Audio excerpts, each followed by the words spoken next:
The summer can be a little bit too much fun, full of family, friends, distractions, holidays.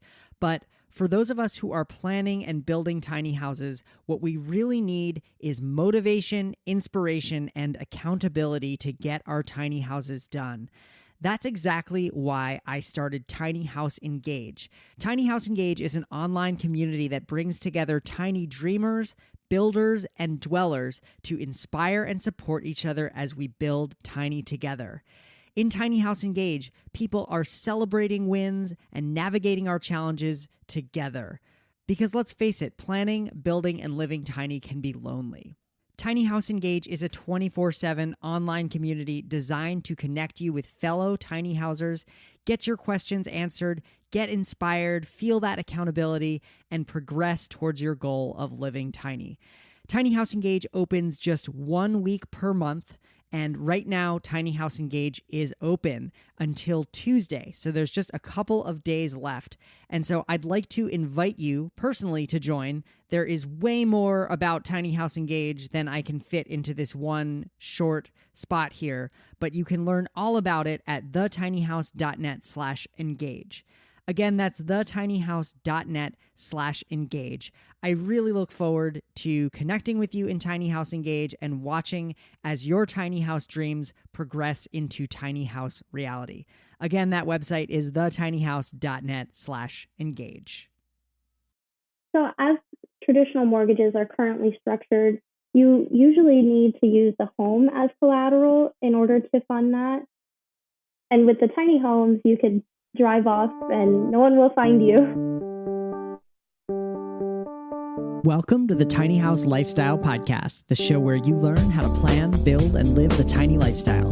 I'm your host, Ethan Waldman, and this is episode 223 with Aubrie Gibbons. Figuring out how to offer a traditional 30-year mortgage for a small or tiny home has been one of the toughest nuts to crack in the tiny house industry. My guest today, Aubrie Gibbons, works for Atlas Cottages, and they have actually developed a modular small home, or cottage as they call it, that can be traditionally mortgaged. They have a range of sizes and can even help you roll in the cost of the land purchase with the mortgage for the small cottage. This is kind of a unique model that I hadn't heard of before, so I decided to have Aubrie on the show to tell us all about it.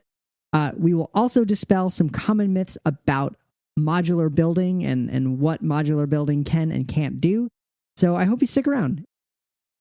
Calling all future tiny house dwellers. I want to tell you about something that I created a few years ago that is the secret sauce for so many of my readers and listeners to get the motivation and the support that they need to follow through on their tiny house dreams. It's an online community that I created called Tiny House Engage, and it's like a small private social network with just tiny house enthusiasts. So we've got members who are just at the beginning stages of their journeys. We have members who are currently building or working with a builder for their tiny house. And then we have many members who are already living tiny, sharing advice and experiences with you. Tiny House Engage is a pretty unique place online. I love hanging out there. I actually do monthly office hours where you can interact with me, ask me questions, and more.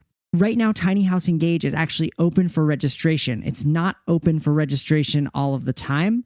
I like to keep it closed so that it kind of keeps that close-knit, familiar feeling. Tiny House Engage is open right now through the weekend, and I would love for you to join. You can learn more about Tiny House Engage and get a $1 trial to the community at thetinyhouse.net/engage. Again, that's over at thetinyhouse.net/engage. You can try it out for just $1 to see if Tiny House Engage is right for you. But if you are truly hoping to or currently planning or building a tiny house, I know that you're going to love Tiny House Engage. I look forward to meeting you in there. Again, that's thetinyhouse.net/engage.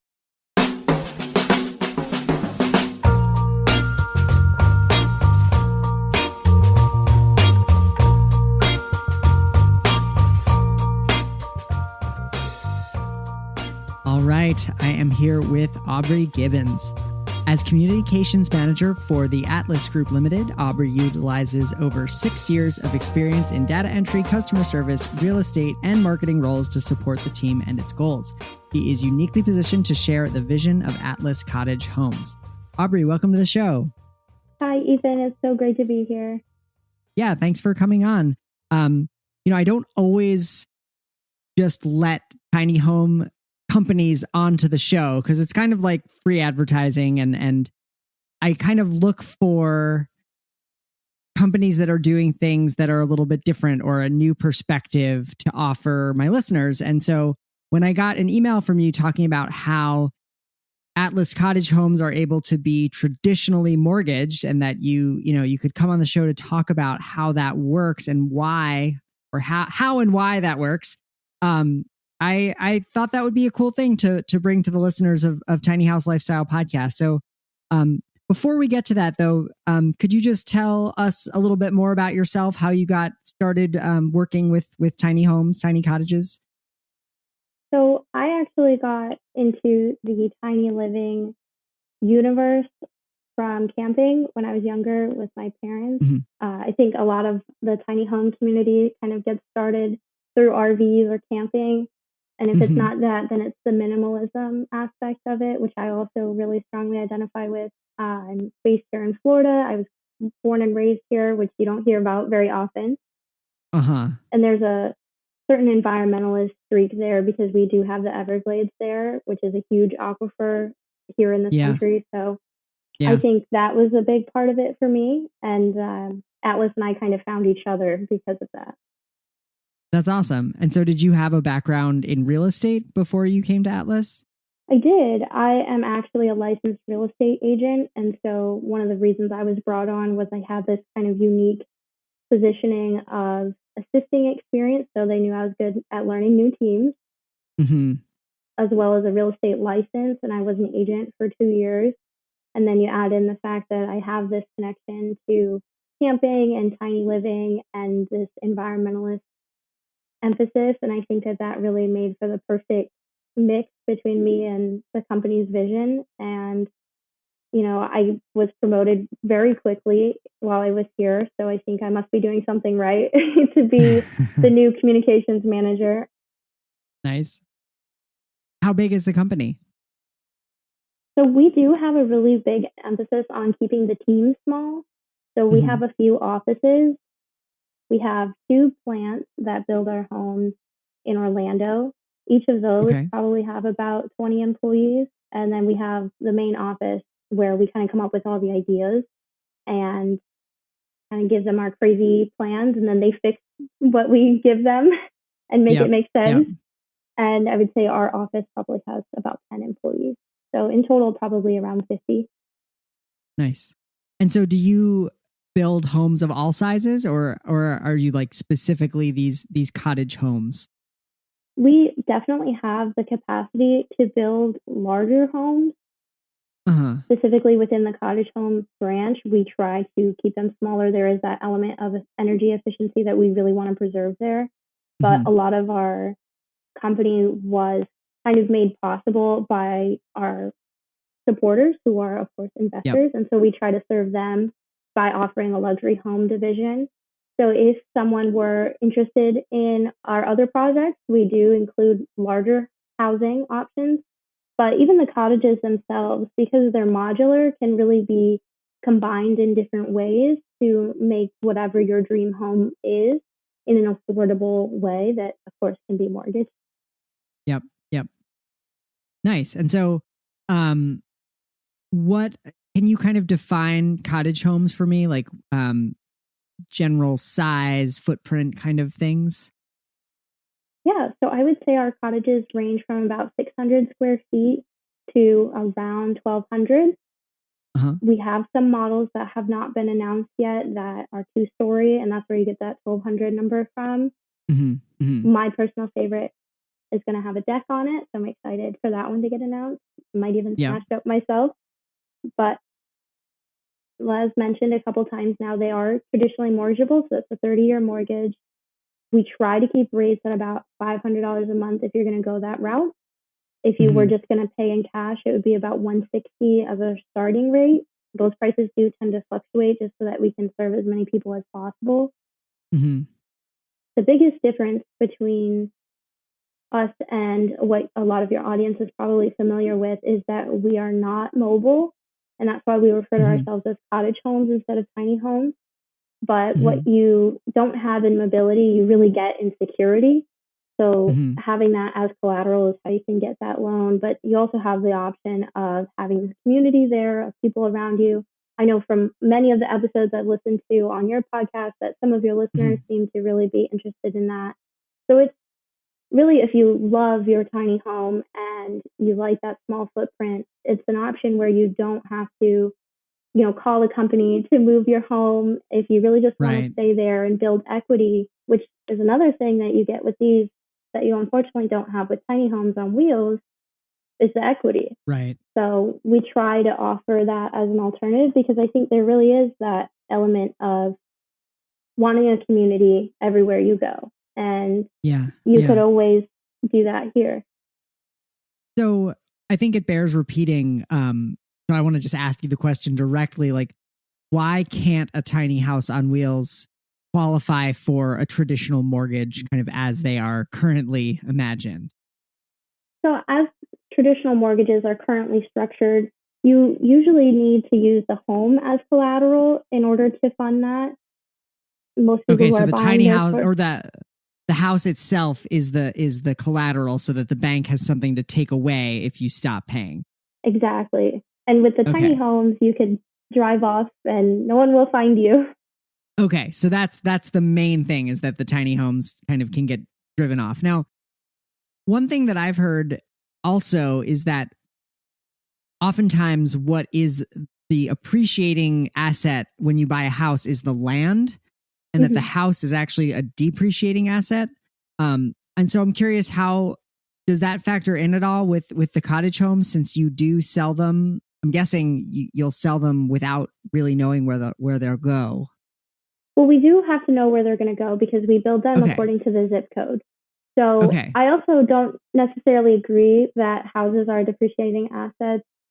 Okay. Even with mobile homes, which I know a lot of people don't like that to be compared, I would not say that we're similar to them, but they can be transported if they haven't, settled into the ground yet. Even those values have gone up in many, many cases. I would say they've gone down every once in a while. So you can't say they never go down, but having a structure like that is stable, that has been built to a certain code, mobile homes are built to federal code and ours are built to the zip code. So there's a lot more standards there. Okay. And a lot more consistency. You kind of know what you're getting when you custom order a home from us. But that is really a big difference, I would say. So I think it's also important to note that the land can be rolled into that loan as well, because that is what a traditional mortgage does. So there's that aspect too. We can help them finance there as well. Oh, interesting. So if somebody is looking for land that they want to buy, they can contact you and say, let's do a mortgage that includes the cost of the land and the house that I want to build or to place there. Yes, that's an option that we've discussed. So there's a lot of potential here. I think this is really kind of laying new ground. Our biggest focus with this is that it is affordable, and we do have premier options for you to get nicer finishes and things like that. But even our most custom kind of luxurious models, you feel that sense of luxury that you get with, our luxury homes, but just in a very small package that gives you that sense of control, privacy. It's great for first-time homeowners who can't really, in this market, go for anything else. But I also think that, it just gives you this sense of all of your environment is yours. I think a lot of these larger homes don't really serve what we actually need. And I say that again as someone who was a big camping enthusiast. And I really realized when I was younger how much space we don't need by doing that. So So how are the homes built? So they are modular, as I mentioned. So if the viewers are familiar with that, there's kind of a standard process there. where we kind of build out the shell and we put the insulation in place. The differences that come in place by zip code can be pretty extensive, so I can't go too in depth because I wouldn't want to Hmm. say a part of the process that isn't entirely accurate. But, you know, they have generally a 14 by 42 floor plan. We do kind of currently exist as one of the only 800 to 1,000 square foot builders in Florida. They do get as small as 600, but we generally stay around 8. Uh-huh. We have a 10-year owner's warranty. Hmm. I would say a lot of what we do really depends on the zip code. So Got the it. biggest commonality we have is with those modular homes. And I would say Okay. that's basically how we build them.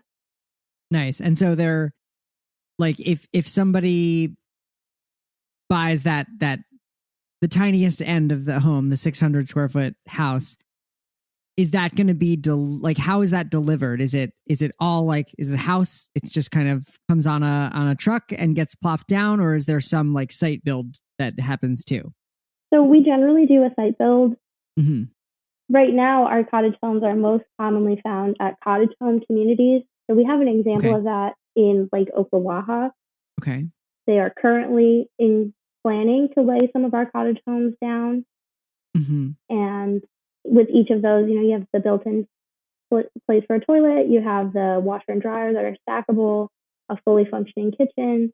I think it's really important to emphasize here that sometimes with tiny homes on wheels, you don't get all of those amenities. Like, I know that you don't always choose to have the toilet in the tiny home on wheels. You can instead have it be kind of a more labor-intensive process. Uh-huh. I don't want to go too in depth, but from my experience, it's a little more work than a regular toilet. Yep. Yep. So with those, it's really important to kind of emphasize that it's essentially the same as a traditional home, just a little smaller. So. Yep. And so what kind of site work needs to get done to the land in order to kind of prepare for the house getting put down? And what does that generally cost? Yeah, so the cost of preparing the land can really vary. I wouldn't feel comfortable giving a number on that, but with how much you are saving on the mortgaging process over time, of course, there's the interest and everything, but month to month, you have a lot of your income left to yourself. I would say that it's certainly not a stopping force in this process.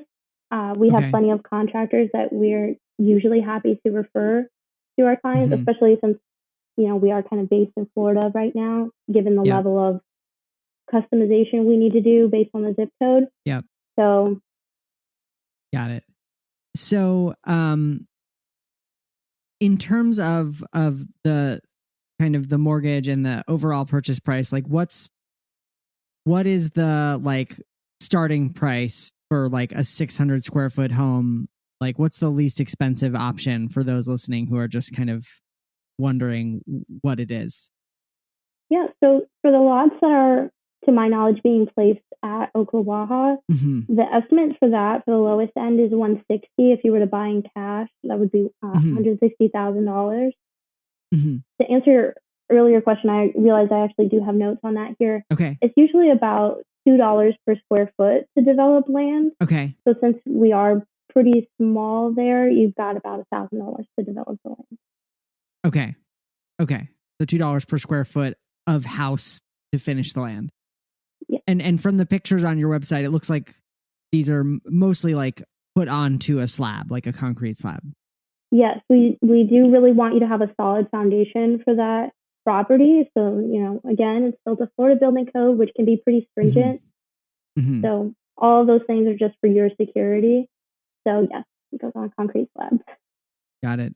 And so have you started operating outside of Florida, or is this still like if somebody in another state wants to buy one of your homes, are you able to do that, or are you specific to Florida right now? At this exact moment, we're specific to Florida, but depending on the interest that we see over time, we're definitely interested in expanding outside of Florida. We have a few ideas on how that could be done in terms of, making sure that we have the right load bearing weight for like snow roofs, for example, is really important. So we have some concepts for that. Depending on the demand that we get, we could certainly accommodate that. Yep. Right now, we're focusing on Florida because that's kind of where our company was born. Yep. And it's easier to learn all the specifications for zip codes like that. So I think once we have a little bit more of an automated, rapid system, it'll be easier to expand. Yeah. And there's a lot of tiny homes, a lot of tiny home builders, a lot of tiny house communities in Florida. It's kind of other than the West Coast, I would say that Florida is probably like the place where there's the most tiny house activity happening. Yeah, I mean, I just recently saw another community opened in San Francisco that is all tiny home on wheels. I think it was about 60 to 63 that they're going to be offering. So I would say that that's certainly our closest comparative market. Got it. So the mortgages, it sounds like you guys work with a specific lender. Like, it's not like I could come to you and say like, oh, I got pre-approved at my local credit union and I want to do this. Like, is there a reason why you have to work with that one lender? I wouldn't say that you have to work with our lender. You certainly could bring your own lender. I think the reason we might sound a little bit like that is this lender was able to get these homes recognized as homes. And so we know he knows how to do it. I think local lenders are an excellent resource and always recommend using them if you know that they have your best interest at heart. But when it comes to commercial lenders, for example, that can kind of run into a few issues because we aren't really a traditional property in all the senses. So sometimes just the concept of how different it is can throw them off, and not everyone is capable of innovation. So we really kind of sound like that just because we know that Cardinal has done such a good job of consistently getting these approved. We haven't really seen any credit score not be approved for these properties yet. So I think that that's part of why, but you're definitely welcome to bring your own lender. Is there anything that go ahead. Oh, that's great. I think you were about to ask me about more stuff. Yeah. I think another thing that's kind of important to note here is with the kind of loan that we're able to get, because it's a construction to permanence loan, we're able to build a lot faster because we get the money up front. We don't have any of those, holds along the way than a lot of other companies. And there are, as I mentioned earlier, programs for really any credit score. So we're talking about a property that you could have, basically in 3 months, depending on, what our production looks like, as your first home, as a second home, as an ADU. So, I think that's important to note as well. Yeah, can you talk more about that? Like what is a construction to permanence loan? So a construction to permanence loan is just a little bit different than a lot of the other ones people tend to be more familiar with, in that, as I kind of mentioned, you kind of just the builder gets that money up front instead of in portions. So with other loans, you generally need to submit certain approvals first, which we do need, permitting here, and you need to clear the land and prepare it. But there's a little bit more paperwork that goes into those than what goes into a construction to permanence loan. Again, that has mostly been done on Lake Oklawaha's site right now. So I think you might want to, determine your individual situation before I can confirm that that's how all of them would be done. But it does make the process a lot faster for us and easier for the client. And I know you kind of mentioned that it like depends on what the lead time is, what's happening with your production, but like what is the average like lead time for a house if somebody's like ready to go? So I'm going to share, I guess, a secret that won't be so secret, but we did have a few contracts put in place a month ago, and we already have the homes in our factory waiting. So as soon as that deal closes, which is why it's kind of a secret, we haven't gotten it closed. They'll have a home. So we do like to be prepared for clients, and we do have a really strong lead system in place right now. So there's a lot of interest in that area. But, I think we have a lot to offer throughout Florida, and then in the future further than that. So I don't think we're ever going to turn someone away, but our process is certainly pretty fast. If they were interested, they wouldn't have to wait very long. Got it. What do you think? The modular home industry has certainly been around for a long time. What do you think makes Atlas Homes, unique? I think what makes us unique, really and truly, is that we have a passion for this and we really understand it in a way that I think a lot of companies don't. I think we're open to innovation at every turn. And I think what we offer that some of them don't is those communities that I kind of mentioned are a big focus for us. While we are more than happy to do, ADU builds or property built on a person's site, a lot of our focus is on kind of challenging the idea that you need all of that space for one person, two people, even a family. I think with some of the models that we have in development, it certainly could fit a 4-person, 5-person family. I mean, I grew up in a family of 6, and I could have seen with the models that we have in development, not necessarily published yet, how we could have been pretty comfortable. And I think there is this notion that for things to be good, they need to be big. And I think other modular companies recognize that that's not necessarily the case, but they're not trying to challenge the status quo either. Yeah. They're comfortable filling a niche that has developed on its own. We're trying to get people to see that this doesn't have to be a niche. Anybody could live here and be very, very happy, I think. And one of the best ways to do that is to create a community where, everybody is there supporting each other. There's a lot of connectivity. There's public transport, available between locations. So, you basically have your own little mini city, all of people who have accepted that there's a new way of doing things that we could probably explore. And I think a lot of the people who watch your podcast probably recognize that as well. So are the designs that you offer, like, do you do completely custom builds? Like if someone came to you with a set of plans and said, like, can you build this for me? Do you do that? Or is it like you've got certain models that you offer and then people can kind of customize the fit and finish from there? Currently we have certain models that we offer, but I always hesitate to say no to anything because we, again, are always open to innovation. So I think if someone came to us and they really made a strong case, we might be able to do something. But as of right now, as we're, developing further out, and especially as we focus on building those communities, we are offering specific models that you can kind of customize from there. But yeah. Cool. Okay. I think one myth out there about modular homes is that like they're cheaply built or they're like cheaply made. Can you speak to that? I'm so glad that you have brought up the unfortunate myth. I totally disagree with this. The building quality depends on the builder that you use.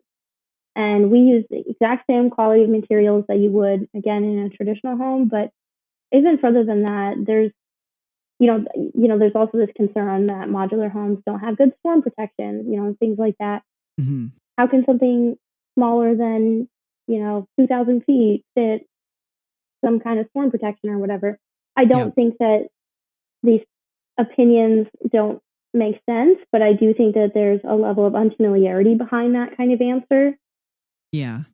We definitely are open to people visiting our factories and seeing how we're able to put this kind of amazing product together. But essentially, to answer your question, I completely disagree with the concept that they're cheaply made. I think that association comes, unfortunately, from mobile homes, which were much more popular, in the 70s and 80s, and originally did not have a lot of regulations. And again, even mobile homes are not necessarily low quality.